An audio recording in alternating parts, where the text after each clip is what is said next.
savez, j'ai bien dit que nous sommes à l'an zéro de l'exploitation du pétrole sénégalais et à l'an zéro du gaz. On ne peut pas dire, comme les pays qui ont assumé un développement industriel aujourd'hui et qui sont à un niveau avancé de développement, de dire non, nous n'allons pas utiliser notre pétrole et notre gaz. Le pétrole et notre gaz n'est pas dans notre sous-sol pour qu'on y renonce. Le choix de l'État, c'est de tirer profit de toutes les ressources disponibles, compris les énergies fossiles, mais également les énergies renouvelables.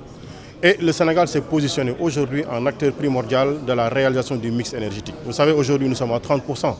Ça, en Afrique, sans exagération aucune, le Sénégal est l'un des pays pionniers en la matière. Et l'ambition du gouvernement est d'atteindre le mix énergétique à 40%.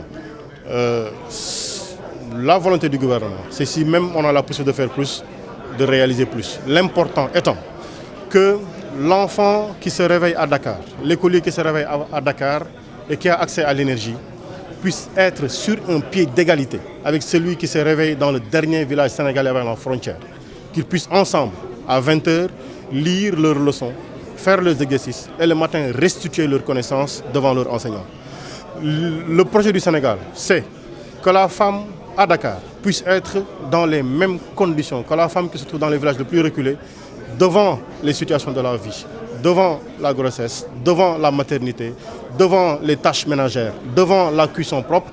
Mais on ne peut pas porter ce niveau, cette volonté d'équité nationale en renonçant à des énergies. On ne peut le faire que quand on réalise le mix énergétique. Voilà la réponse que je pourrais vous faire.